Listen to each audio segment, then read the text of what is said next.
अस्सलाम वालेकुम, मैं हूँ अलीना फ़ारूक शेख। बिलावल भुट्टो ज़रदारी ने गुज़श्ता रोज़ कौमी असम्बली से अपना अलविदाई खिताब किया। आपने मुलाहिज़ा किया बिलावल भुट्टो ज़रदारी ने कुछ गिले शिकवे भी किए और कुछ आगे की बातें भी की। उन्होंने कहा कि जी अपने वालिद और नवाज शरीफ से कहा कि ऐसे फ़ैसले मत लें जिससे नई नस्ल के लिए सियासत मुश्किल हो, बल्कि ऐसे फ़ैसले लें जिससे नई नस्ल के लिए आसानी हो सियासत में। लेकिन लगता नहीं है जो अभी तक मामला चल रहे हैं कि ऐसा किया गया है। साथ ही साथ उन्होंने ये भी कहा कि हमारी जो नौजवान नस्ल है वो बड़ी तंग आ चुकी है, बड़ी मायूस हो चुकी है जिस तरह से सियासत चल रही है इस मुल्क में, तो उसका एतमाद बहाल करना बड़ा मुश्किल है, वो भी होना चाहिए। और एक और बड़ा अहम बयान जिसके ऊपर हम बात करने वाले हैं, वो कहते हैं अपने 16 माह के दौरान, यानी PDM हुकूमत के 16 माह के दौरान इदारों को अपने दायरा कार में रखने में हम नाकाम रहे। अब इस तमाम तर मामले के ऊपर बिलावल भुट्टो ज़रदारी की स्टेटमेंट का मकसद क्या हो सकता है, वजह क्या है कि वो अब ये स्टेटमेंट दे रहे हैं, और मुस्तकबिल की बात की तो मुस्तकबिल क्या होगा। अपने तजियाकारों के लिए सवाल हमने कुछ यूँ तरतीब दिया है कि नवाज शरीफ और आसिफ ज़रदारी के कौन से ऐसे फैसले हो सकते हैं जिन्होंने बिलावल को ऐवान में ऐसा बयान देने पर मजबूर किया। हमें ज्वाइन करें सलीम साफ़ी साहब, उमर चीमा साहब, इरशाद भट्टी साहब और रीमा उमर साहबा भी हमारे साथ मौजूद हैं। उमर, सबसे पहले मैं आपका राय जानना चाहूँगी, क्या समझते हैं, क्या मकसद है बिलावल भुट्टो ज़रदारी साहब का ये बयान देने का, और ऐसे कौन से फैसले हैं जिन्होंने बिलावल को ये बात करने पर मजबूर किया? जी, एक तो ये है कि उन्होंने किस पैराए में बात की, ये बात इम्पॉर्टेंट है। और क्या जो जारी मामलात हैं इमरान खान के हवाले से उन्होंने बात की, बज़ाहिर ऐसा ही लगता है कि जो इमरान खान के साथ हो रहा है गालिबन उनका इशारा इस तरफ था। अब ये है कि वो अपने वालिद साहब और मियां नवाज शरीफ की आड़ में किसी और को मुखातिब थे या यही लोग थे जो उनके मुखातिब थे, ये तय करना भी बाकी है। जहाँ तक इस चीज़ का ताल्लुक़ है कि जो जारी तनाव है इसका ज़िम्मेदार कौन है, तो मेरा ख्याल है कि अगर हम इसके ज़रा माजी में जाएं तो हमें पता चलेगा कि इसका आगाज़ जो है वो जनाब इमरान खान ने किया है। क्योंकि जब उन्होंने ये पॉलिटिकल विक्टिमाइजेशन का काम शुरू किया तो उस टाइम उनको कभी किसी ने कोई गाल भी नहीं दी थी, बल्कि उन्होंने गालियों का भी आगाज़ किया, उन्होंने जेल में भेजने का भी आगाज़ किया, हर तरीके से उन्होंने अपने मुखालफिन को हरासा करने का आगाज़ किया। और अब ये है कि वो काम जो है वो उनके साथ भी हो रहा है। अगर हम ज़रा और माजी में चले जाएँ तो देखें कि जो नवाज शरीफ और पीपल्स पार्टी के दरमियान एक कशमकश जारी थी 90 की दहाई में, उन्होंने इससे लर्न किया और जो उन्होंने लर्न किया वो चार्टर ऑफ डेमोक्रेसी की शक्ल में भी सामने आया। लेकिन ये है कि उसका बाद में मजाक उड़ाया गया, उसका कहा गया जी कि ये मुकमका हो गया है, ये दो लोग जो हैं या दो पार्टियां आपस में मिली हुई हैं, इनको अवाम के मुफादात का ख्याल नहीं है। और उसके बाद हमने सियासत में जितनी हलचल देखी, जितना बुहरान देखा और नफ़रत जो है वो अपने रूट पर गई। घरों में लोग जो हैं वो साथ बैठ कर बात नहीं कर सकते थे, जो दोस्त हैं वो आपस में बिछड़ गए, ख़ानदान जो हैं वो बट गए। तो अब ये है कि मेरा ख्याल है कि ये अभी भी जो वे फॉरवर्ड है वो फिर भी ये है। और इसमें चूँकि इमरान खान ने जो भी किया, लेकिन ये है कि इस टाइम ये लोग जो हैं वो गवर्नमेंट में हैं, तो मेरा ख्याल है कि इन्हें फिर से उसकी तरफ चलना चाहिए, मुफाहमत की सियासत का आगाज़ करना चाहिए। और यही इसी तरीके से हम डेमोक्रेसी को भी बचा सकते हैं। अदरवाइज़ जो नफ़रत है, नफ़रत किसी मसले का हल नहीं है। नफ़रत जो है शायद आपको वोट दे दे, लेकिन नफ़रत जो है वो मुल्क को मसाइल से नहीं निकाल सकती। सही। अच्छा उमर, क्योंकि आपने ये नुक्ता उठाया है, तो आप क्या समझते हैं ये पैगाम किसके लिए था? देखिए, मेरे ख्याल है कि दोनों के लिए था। और उसमें जो सियासी क़यादत है उसके हवाले से भी था, इस्टेब्लिशमेंट के हवाले से भी था। और लेकिन आगे सवाल फिर ये भी होगा कि क्या इसको हल किया जा सकता है और क्या इसमें इमरान खान की आमादगी के बगैर ये मसला हल हो सकता है। तो जवाब ना में है। तो मेरे ख्याल है कि उन्हें ऑन बोर्ड होना पड़ेगा और उसके बगैर ये मसला हल नहीं हो सकता, क्योंकि बाकी जो हैं वो अपने अपने तरीके से सीख के काफ़ी मैच्योर हो गए थे। इमरान खान जो हैं वो सियासत में अभी बच्चे थे उस लिहाज से। तो मेरा ख्याल है कि वो इस सारे अमल से जो गुजर रहे हैं, तो शायद इन तजर्बात के नतीजे में वो भी इसी नतीजे पे पहुँचे जो बाकी जमातें अपने अपने वक्त पर पहुँची थी। दिलचस्प। अच्छा, बिलावल ने जो एक और बात कही है उससे मैं आगे जाके आपका कॉमेंट चाहूँगी। इरशाद भट्टी साहब, ये जो बात कर रहे हैं उमर आपकी इसके ऊपर क्या राय है? आप क्या समझते हैं गलती कहाँ पर हुई और बिलावल पैगाम किसको दे रहे थे? यानी दो मैडम शेख आपने जुमले में बोला कि हार्ट टू हार्ट, और वो कौन था जिससे बिलावल भुट्टो मुखातब थे? वो बड़ा कौन था? वो मैडम शेख मैं था। अच्छा। मैडम शेख बिलावल, अब मतलब बिलावल और मरियम भी, मतलब अब हम या हमारे बच्चे इनको भी भुगतेंगे। ये तो सीरियस ही हो गए मैडम शेख, मतलब ये सीरियस हो गए कि जो इनके बड़ों का हम एक उम्मीद लगा के बैठे थे कि शायद रिटायर हो जाएंगे, उसके बाद कोई जान शान छूट जाएगी, मतलब अब ये तीसरी कोई चौथी नस्ल, कोई दूसरी तीसरी नस्ल, अब हमने इनको भी भुगतना है। अगर मैडम शेख अगर बिलावल भुट्टो खिताब करके भूल नहीं गए ऑन सीरियस नोट, और अगर बिलावल भुट्टो वाकई संजीदा हैं, या अगर उन्हें जरदारी साहब ने हल्की फुल्की डांट नहीं पिलाई अभी तक, और अगर अपने वो इस कॉल को फॉलो अप, ये तकरीर जो की है उन्होंने, इस तरह की बहुत सोहनी तकरीरों वाले हैं बिलावल भुट्टो, हर मौजू पे मोती बखेरते हैं, इंसानी हकूक हो उस पर मोती बखेरते हैं। 15-16 महीने में वो उन्होंने असन जान के मीट लई अख वे साढ़े वाल तक सजना, तो उन्होंने अख मीठी रखी। अगर जमहूरियत का लाना हो तो अल्हम्दुलिल्लाह वो पता नहीं कहाँ की असली और वधिया जमहूरियत लाते हैं, जो है वो देख लें। अगर वो क्या उसको कहते हैं कि इन बुनियादी हकूक पे बात करनी हो तो कमाल तकरीर करते हैं, हालांकि सिंध देख ले, उनका अपना लड़काना देख ले, और यानी खाली तकरीरें और बेमगज तकरीरें और बेतुकी तकरीरें वो तो कमाल कर जाते हैं इसमें, और जिसमें कोई मकसद नहीं, खूबसूरत बातें, अच्छी बातें और फरमाइशी बातें और अच्छी अंग्रेजी, अच्छी गुफ्तगू, लेकिन हासिल वसूल कुछ नहीं इस अवाम को। लेकिन अगर आप समझते हैं कि वो उन्होंने बड़ी कोई कमाल बात कर दी और सीरियस बात कर दी है और ये अच्छी बात है, अगर आप समझते हैं और ये वाकई इस पर कोई अमल होना है जिसका कोई चांस नहीं, तो उसमें 2-3 बातें हैं मैडम शेख। पहली बात है कि प्लीज़ मिसाके जमहूरियत ना करें, क्योंकि मिसाके जमहूरियत की कब्र खोद कर आप खुद उसे दफन कर चुके हैं। और मिसाके जमहूरियत इसलिए भी ना करें कि ना आप खुद जमहूरी हैं, ना आपके माइंडसेट जमहूरी हैं, ना आपकी पार्टियों में जमहूरियत है। और दूसरी बात यह है कि जमहूरियत के नाम पे आपकी लॉटरी लगी हुई है, वो लगी रहने दें। हाँ, मिसाके अगर पाकिस्तान कर सकते हैं कि अब इस मुल्क को बचाना है, 1970 में मेरे नाना वो रोटी कपड़ा और मकान दे रहे थे, मैं भी आज वही बेच रहा हूँ। और नवाज शरीफ आए थे तो कर्ज उतारो और मुल्क संवारो, और जाने लगे हैं तो कर्ज लो और मुल्क बचाओ। तो अगर मिसाके अवाम कर सकते हैं, जो 24 करोड़ तो पता नहीं 14 लाख तो 40,000 तो 436 के करीब लोग हैं, अगर जानवरों जैसे जिंदगियां गुजर रहे हैं, मिसाके अवाम कर लें। अच्छा, और मिसाके मईशत अगर कर सकते हैं तो कर लें। और अब आ जाए आखिरी इस बात पे कि इस तरह की सियासत ना करें जिस तरह प्रेसिडेंट जरदारी या मियाँ साहब ने की। आप पता नहीं इस वक्त मियाँ साहब उनकी नज़र में नजरियाती हैं कि उनके हाउस ऑफ शरीफ की 3 नस्लें चोर हैं, या वो नजरियाती हो चुके हैं, या वो मोदी के यार हैं, या पता नहीं वो दरिंदा और धरती के नासूर हैं, या जरदारी साहब को लड़काना की सड़कों पर घसीटना है, वो छोड़ दें। अब वो सियासत है इल्ज़ामात भरी, मुकदमे भरी, गिरफ्तारियों भरी, तू चोर, तू डाकू, तू गद्दार, तू सिक्योरिटी रिस्क। और ये सारा कुछ 15-16 महीनों में ये सारे मिलकर इमरान खान के साथ कर चुके हैं।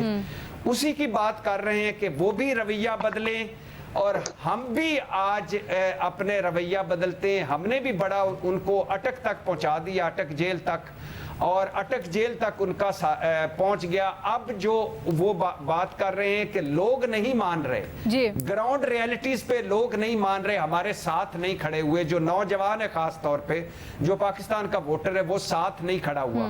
लिहाजा अब हमें अपना किबला भी दुरुस्त करना चाहिए और हमें जो इदारों की मुदाखलत है उसे भी कम करना चाहिए, या जो 26 नुकात हम चला के आए थे असली और वधिया जमहूरियत के, जिसकी वजह से इक़्तिदार में आए, और जो मेरे वालिद साहब ने, जो नवाज शरीफ साहब ने डीलें फरमाई हैं, जो ढीलें ली हैं पिछले 30 सालों में, उसको भी बख्शें। और जो हम जब सब कुछ कर लिया तो उसके बाद आ गए हैं, आपके ख्याल में रीमा? नहीं आ नहीं गए, बात अच्छी की है, आना उना कुछ नहीं है, आना ना नहीं कुछ है, बदलना है, ना कुछ बेमकसद है, बस ऐसे ही बस तकरीर थी। उस तकरीर पर मैंने भी एक तकरीर की है, उसको बर्दाश्त कर लिया, इसको भी करें। ग्राउंड रियलिटीज यही है जो बिलावल भट्टी साहब, आपने तो बिलावल साहब को 34-35 साल में रिटायर होने का मशवरा दे लिया है, अब इसके ऊपर मैं क्या कहूँ। लेकिन चले रीमा, नहीं कोई और धंधा कर ले, और धंधा कर ले, मैं तो वैसे ही कह रहा अच्छा था। रिटायर ना हो, कोई और बिजनेस कर ले। रीमा, आप क्या कहेंगी, ये जो बातें की हैं बिलावल साहब ने, इसके ऊपर भट्टी साहब के तज्जिए से आप अग्री करती हैं? क्या ये भी हो सकता है कि ये पीपल्स पार्टी की इलेक्शन कैंपेन का आगाज़ है? जी शुक्रिया लीना।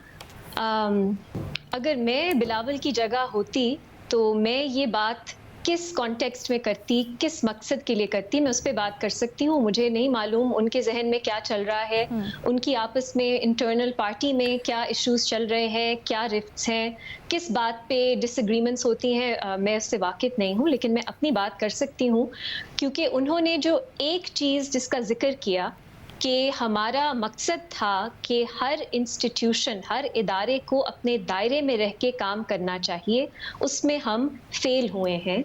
और चाहे उन्होंने ये लिप सर्विस की है या ये सच में बिलीव करते हैं, मैं तो ये बहुत स्ट्रांगली इस पे बिलीव करती हूँ कि पिछले कुछ महीनों में ख़ास तौर पे जिस तरह इस्टेब्लिशमेंट को स्पेस सीड की गई है, ये मेरा नहीं ख्याल लोग इस एक्सटेंट तक तवक्को कर रहे थे।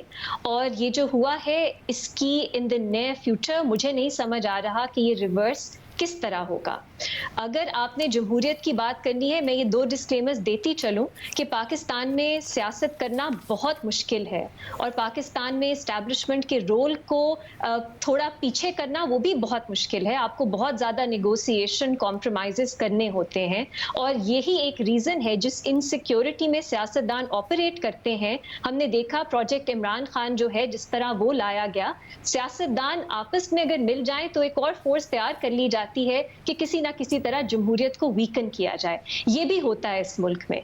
तो इन डिस्क्लेमर्स के, इसलिए अगर आप अपनी फैमिली पे रिलाय करते हैं थोड़ी सिक्योरिटी देने के लिए अपनी पार्टी को, अपनी सियासत को, मैं इसमें इतनी प्रॉब्लम नहीं देखती। इवेंचुअली आपने वोट से आना है, उसमें अगर लोग, बिलावल जो है उनका अच्छा मेरा ख्याल है पॉलिटिकल फ्यूचर है, जस्ट बिकॉज वो एक सियासी फैमिली से हैं, हम उन्हें ये नहीं कह सकते आप रिटायर कर जाएं। कितने इमरान खान हमें और चाहिए अलीना इस मुल्क में? वो भी तो अभी 3-4 साल हुकूमत करके गए हैं, उन्होंने क्या पाकिस्तान को बना दिया जो हम इन 2 सियासी खानदानों के पीछे पड़े रहते हैं। बट दीज 2 डिस्क्लेमर्स असाइड, जिस तरह स्पेस सीट की गई है ये बहुत अनफॉर्चुनेट और कंडेमनेबल है, क्योंकि सिर्फ सियासी जमातों की स्पेस कंसीड नहीं की गई, आपकी जो अवाम के, आपके सिटीजन्स के, आपके शहरियों के जो हकूक हैं वो भी रियासत को सौंप दिए गए हैं।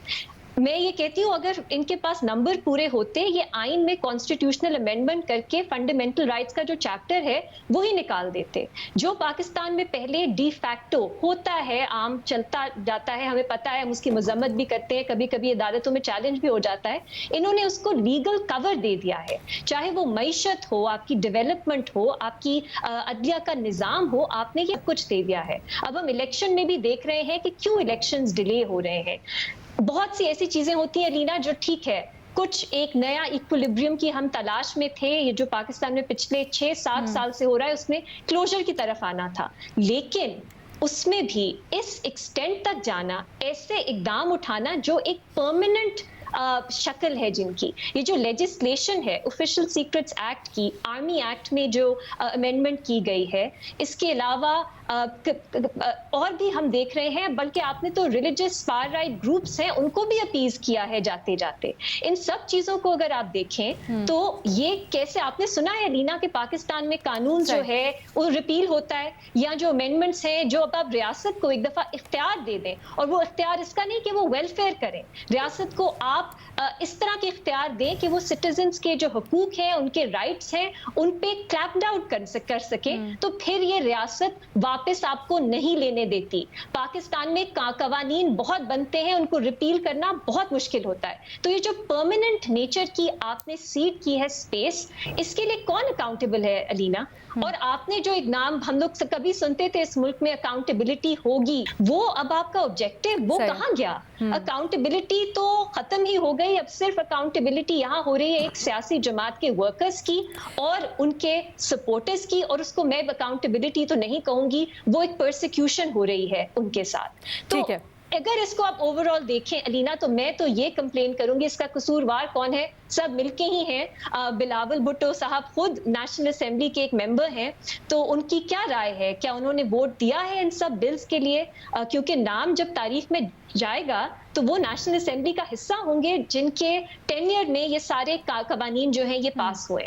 तो फिर ये सब करके बिलावल भुट्टो ज़रदारी साहब जब गिले शिकवे और पुरानी तर्ज सियासत और कहते हैं आगे आने वाली नस्लों के लिए आप क्या छोड़ के जा रहे हैं सलीम साफ़ी साहब, वजह क्या है? क्या सिर्फ आपको लगता है लिप सर्विस है, या फिर ये अब आने वाले इलेक्शंस तो उसके लिए कुछ तैयारी हो रही है? मुझे तो दो वजह नज़र आती हैं। एक तो ये कि पिछले 15 महीने की हुकूमत का जो एहसास गुनाह है, अब उस एहसास गुनाह को ज़रा कम करने की अभी से उन्होंने कोशिशों का आगाज़ कर दिया है। और दूसरा ये है कि ज़ाहिर बात है कि ये वो भी रियलाइज़ करते हैं कि इन 15 महीनों में उन्होंने तारीख़ की बदतरीन हुक्मरानी की है, और उस बदतरीन हुक्मरानी की वजह से जो उसने सियासत में गंद और गालम गलूच के कल्चर को फ़रोग़ दिया, तो उसकी पॉपुलैरिटी ख़त्म नहीं हुई। तो अब ये सिलसिला इन्होंने उसका आगाज़ कर दिया है कि उस हवाले से थोड़ी अपनी पोजीशन साफ़ कर दे और अपने कुछ डेमोक्रेटिक क्रेडेंशियल्स जो कि पिछले सालों में बिल्कुल दोनों बड़ी पार्टियों के तकरीबन तबाह हो गए हैं, तो उसको दोबारा इस्टेब्लिश करने की कोशिश कर रहे हैं। आप देखिए कि आगाज़ गलतियों का कहाँ से हुआ, और ये सब ड्रामेबाजी है। इसमें बिलावल साहब और जरदारी साहब की सोच में कोई फ़र्क नहीं है। ये भी गुड कॉप बैड कॉप खेलते हैं, बाकी फ़ैसले इनके मुश्तरका होते हैं, और वो बिलावल के मुस्तक़बल के लिए जरदारी के फ़ैसले होते हैं। इसी तरह नवाज़ शरीफ साहब, शहबाज शरीफ साहब, मरीम नवाज़ साहबा, ये भी बिल्कुल अंदर से एक हैं, और वो भी गुड कॉप बैड कॉप कहते हैं कि एक का सख्त बयानिया होगा कुछ अरसे के लिए, एक खामोश होंगे, दूसरे बोल रहे होंगे। तो शहबाज शरीफ साहब भी जो कुछ कर रहे हैं अलिफ से ये तक मनोअन वो नवाज़ शरीफ साहब की मर्ज़ी से कर रहे हैं। अब जो पहली गलती या जिसका एहसास गुनाह इन लोगों को होना चाहिए था, वो था जाली इलेक्शन के बाद, 2018 के जाली इलेक्शन के बाद असम्बलियों में बैठने का। वो जरदारी साहब ने भी किया, वो बिलावल साहब ने भी किया, वो उन्होंने नून से भी करवाया, वो मौलाना से भी करवाया।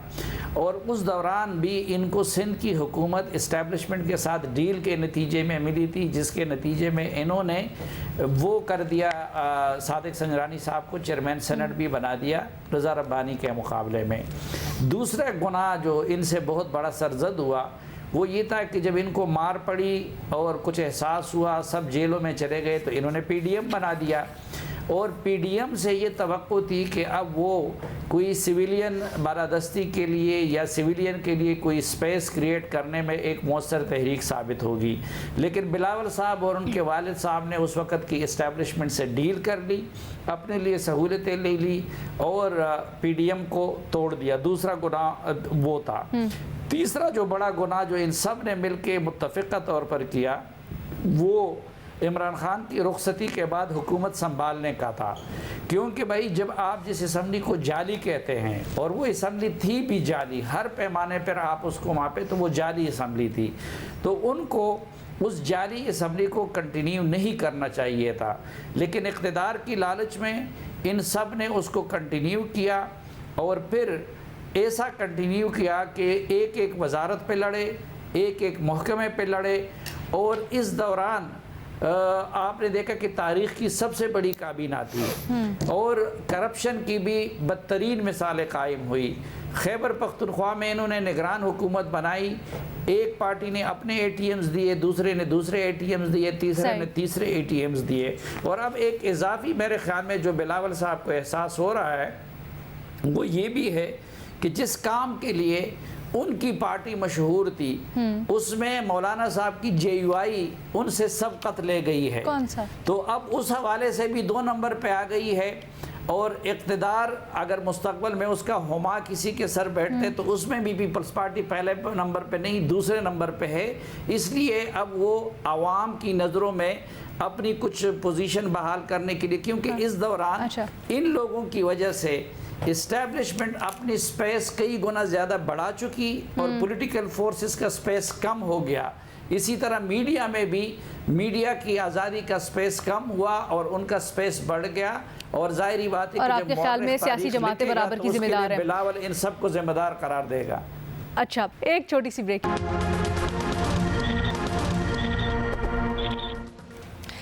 ہم ڈسکس کر رہے ہیں بلاول بھٹو زرداری نے کل جو الوداعی خطاب کیا اس میں بہت سی باتیں کی ہے. عمر, ہم تھوڑا سا فیوچر کو ڈسکس کرنا چاہتے ہیں, اور ابھی یہاں پر ایک دلچسپ رائے بھی ریما نے دی. انہوں نے کہا کہ پاکستان کے حالات و واقعات جیسے ہیں وہاں پر بقول بھٹی صاحب کے اصلی اور ودیع جمہوریت اصولی طور پر یہ سسٹم ممکن نہیں ہے. بہت سی آپ کو گراؤنڈ ریالٹیز ہے جن کا ادراک کرتے ہوئے آگے بڑھنا پڑتا ہے سیاسی جماعتوں کو بھی. کیا آپ سمجھتے ہیں واقعی میں ایسا ہے؟ کیا بلاول بھٹو یہ جو بیگیج ان کے بقول ان کے پاس ہے وہ اتار پائیں گے آگے؟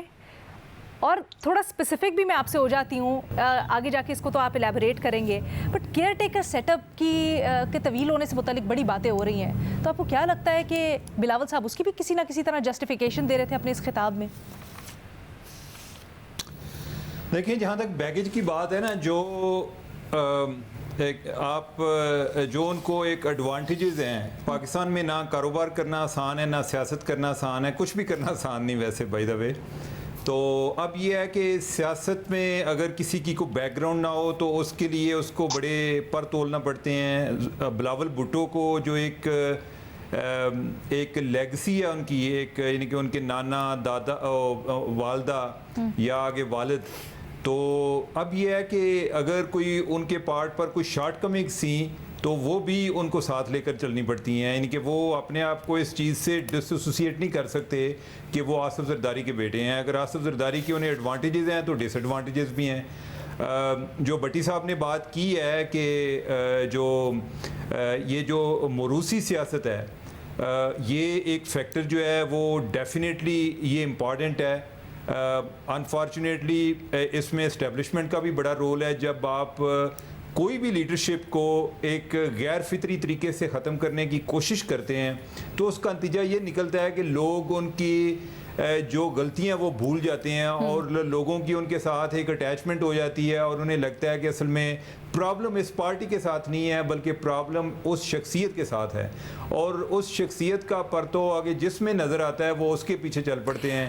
اور اسی لیے جو ہے وہ بیٹی کی تھوڑا انٹرسٹنگ بناتے ہیں اس کو. یہ مجھے بتائیے گا مختصراً, اگر آپ بلاول بھٹو زرداری صاحب کو, کیونکہ وہ اب مستقبل کی بات کر رہے ہیں, مشورہ دیں تو آپ کیا ان کو مشورہ دیں گے, کیسے آگے اپنا طرز سیاست لے کے چلیں جس سے وہ کہتے ہیں کہ ہمیں بدلنے کی ضرورت ہے تاکہ ہم نوجوان نسل کو اپیل کر سکیں اور ان کے ایکچوئل مسائل کے اوپر فوکس کر سکیں؟ دیکھیں, جو یہ آپ نے بات کی ہے, میرے خیال ہے کہ اس چیز کا ادراک تو بلاول بھٹو کو بڑی دیر سے ہے, لیکن یہ بات جو ہے نا وہ نعروں سے, یہ قومی اسمبلی میں اسٹیٹمنٹ سے آگے نہیں بڑھ پائی. اس ٹائم پہ اگر آپ دیکھیں پچھلے دنوں ایک سروے آیا تھا کہ جو پاکستان سے جو نوجوان جانا چاہتے ہیں ان کی تعداد میں اضافہ ہو گیا ہے, اور اس میں ایک پرٹیکولر جو ایک سیکشن تھا, بہت سارے لوگ تو ایک اکنامک مائگریشن کرنا چاہتے ہیں, تو اس میں ایسے لوگ بھی تھے جو کہتے تھے کہ ہم عزت کی تلاش میں بیرون ملک جا رہے ہیں, ہمیں اپنے ملک میں عزت بھی نہیں ملتی. تو یہ والی چیز جو ہے لوگوں کو ایک ڈگنیٹی کا احساس ہو وہ بھی مسنگ ہے. آپ دیکھیں کہ جو ایک آؤٹ آف اسکول چلڈرن ہے, اگر بلاول بھٹو کی گورنمنٹ نے کوئی کام کیا ہوتا تو آپ کو یہ جان کے پریشانی ہوگی کہ اس ٹائم پاکستان جو ہے آؤٹ آف اسکول چلڈرن کے حوالے سے دنیا کا نمبر 1 آ گیا ہے.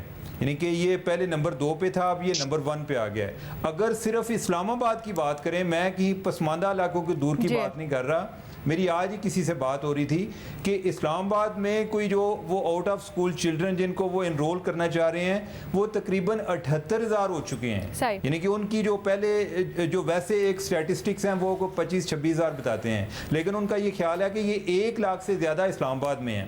اب یہ آپ جرنلسٹ جو نوجوان نسل ہے آپ ان کو انسپائر کیسے کریں گے؟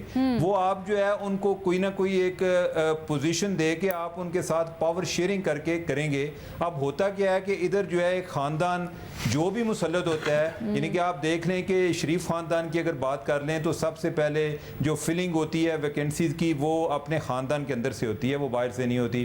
یہی حال جو ہے وہ بلاول بھٹو کا ہے۔ بلاول بھٹو کی جو اپنی ایک سلیکشن ہوئی تو وہ بھی کسی طرح ہوئی جی کہ وہ ایک وصیت کی بنیاد پہ ہوئی، اور ابھی بھی ان کے جو کوئی ایسا کوئی جوانی کی رمق نظر نہیں آتی، ان کے ساتھ جتنے بھی لوگ ہیں زیادہ تر بزرگ نظر آتے ہیں۔ اب یہ ہے کہ جو دیکھنے والا ہے ایک یہ جو ویژولز ہیں ان کا ایک اپنا امپیکٹ ہوتا ہے۔ جب ایک کوئی پریس کانفرنس دیکھتا ہے وہ عمران خان کو دیکھتا ہے، عمران خان جو ہے وہ خود 70 سال کے ایسے، لیکن اس کے ساتھ ساتھ جو ہے وہ 25 سال کے یا 30 سال کے 35 سال کے لوگ نظر آتے ہیں، تو وہ ان کے ساتھ اپنے آپ کو کنیکٹ کرتا ہے۔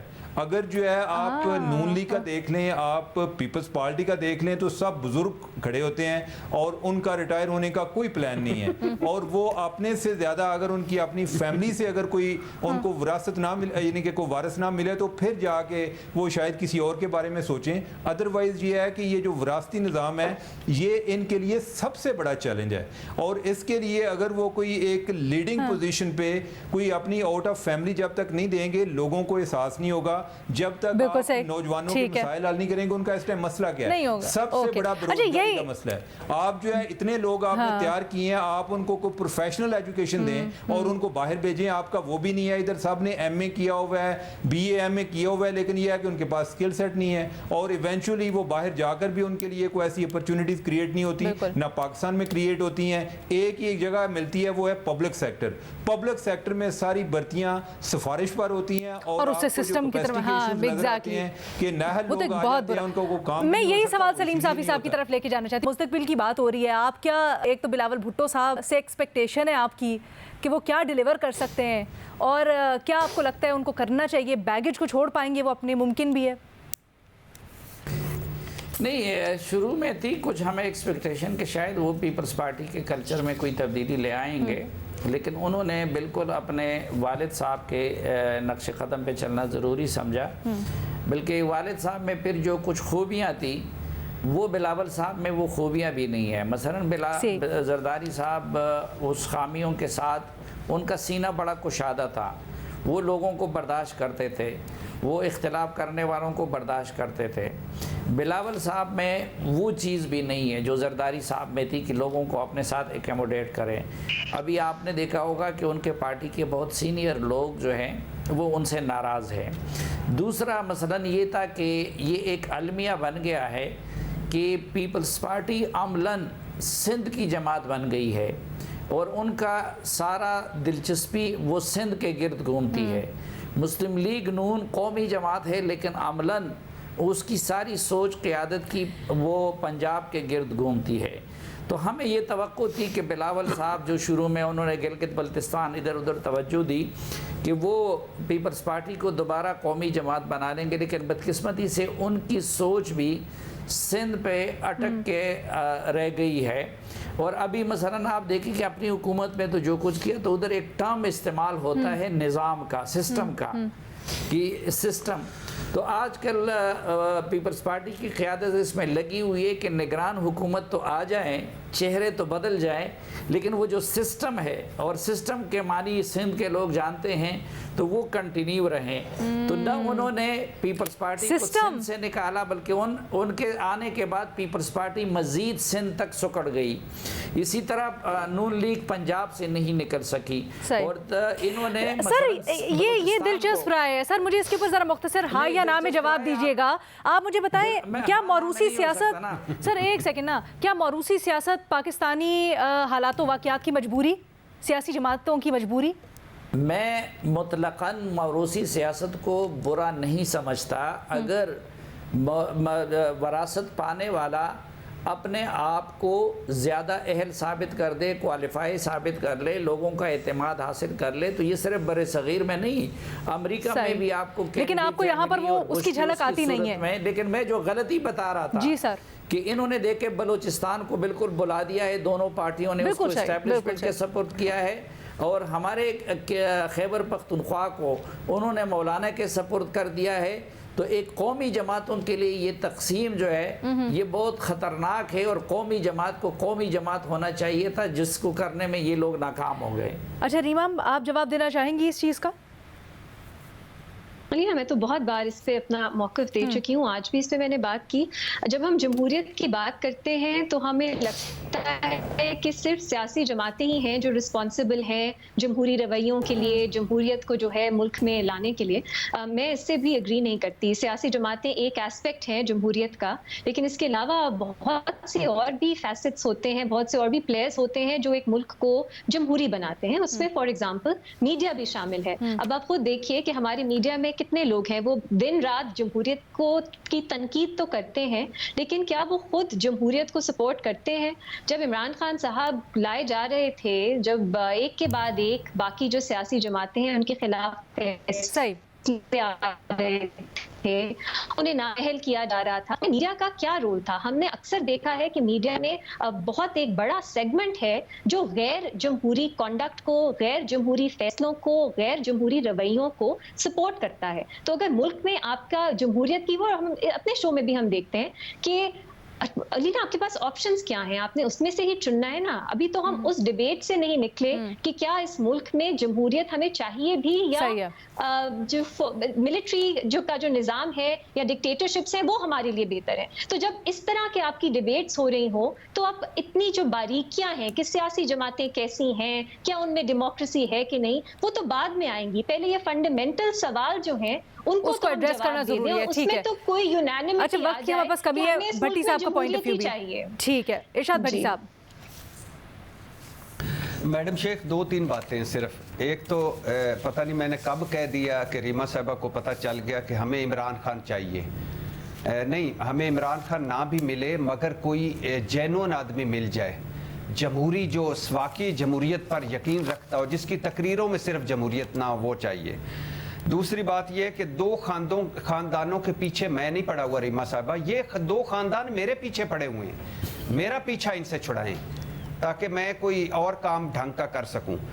اب یہ بات بالکل ٹھیک ہے صافی صاحب کی، یہ گڈ کاپ بیڈ کاپ بالکل ہے دونوں گھروں میں۔ بدترین حکومتی پرفارمنس رہی ہے، یہ اس کا احساس گناہ بھی ہے، احساس ندامت بھی ہے۔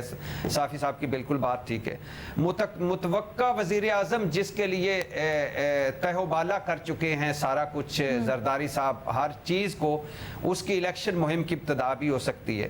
16 مہینوں کے بعد آخری خطاب میں بلاول بولے اور ہمارا سوال بن گیا کہ کیا بلاول بولے ہیں؟ تو یہ کہاں تھے جب یہ سارا کچھ ہو رہا تھا؟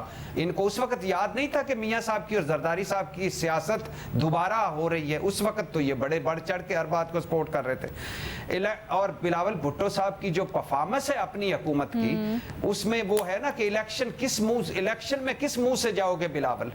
اچھا، اور پرفارمنس گورننس بدترین 75 سالہ تاریخ کی۔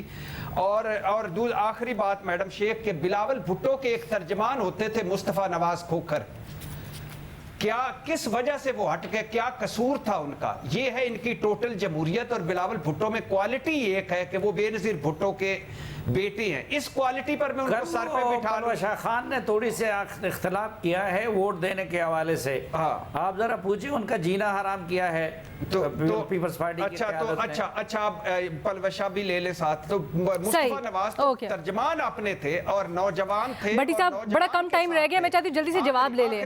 آخری میڈم شیخ، آخری جملہ۔ جمہوریت تقریر سن لے، انسانی حقوق تقریر سن لے، سویلین بالادستی تقریر سن لے، مہنگائی تقریر ہوتا کچھ نہیں ہے، عملی طور پہ بالکل الٹا ہوتا ہے۔ آپ یہی کہنا چاہ رہے ہیں، سمجھ آ گئی۔ تقریر سن لے، ریما، آئین دفن کر دیا بلاول نے خود، سپریم کورٹ کو شارٹیسٹ جواب دفن کر دیا۔ ریما، شارٹیسٹ جواب۔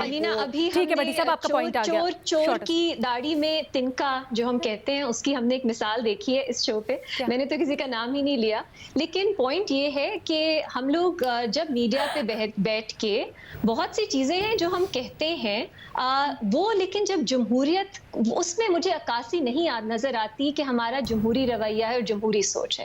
میں صرف اس کو پوائنٹ آؤٹ کر رہی تھی، ورنہ تو ان سیاسی جماعتوں کے کیا مسائل ہیں، سب اس کے اوپر بات کرتے ہیں، لیکن یہ وجہ یہ نہیں ہے. وجہ میرا خیال ہے ایک فقدان ہے، ایک لیک آف ٹرسٹ ہے اوور آل جمہوری نظام پہ. اور الینا ایک چھوٹی سی بات اور کہ اگر دو سیاسی جو فیملیز ہیں ان کی تنقید پہ بہت سے لوگوں کے کیریئرز بنے ہیں اس ملک میں، تو انہوں نے بہت لوگوں کو روزگار بھی دیا ہے، کیونکہ ان کی تنقید کرنا بہت آسان ہے کہ آپ جو ہے کسی تیسری فورس کی بات نہ کریں. آپ جو فنڈامنٹلز ہیں اس ملک میں، جو بیسک ایشوز ہیں جو ہمارے یہاں پہ پاور کے ڈفرنٹ سیکٹرز بنے ہوئے ہیں جو آپریٹ ہی نہیں کرنے دیتے اور لوگوں کو، ان کی اگر ہم بات نہ کریں تو بہت آسان ہے لینا کہ آپ دو سیاسی جماعتیں ہیں دن رات انہی پہ تنقید کریں. لیکن تھوڑا سا اگر آپ نیوانس لائیں اپنے انالیسس میں، اور تھوڑا سا یہ دکھائیں کہ جب بھی کوئی غیر جمہوری اٹیک ہوتا ہے اس ملک میں آپ جمہوریت کے ساتھ کھڑے ہوتے ہیں،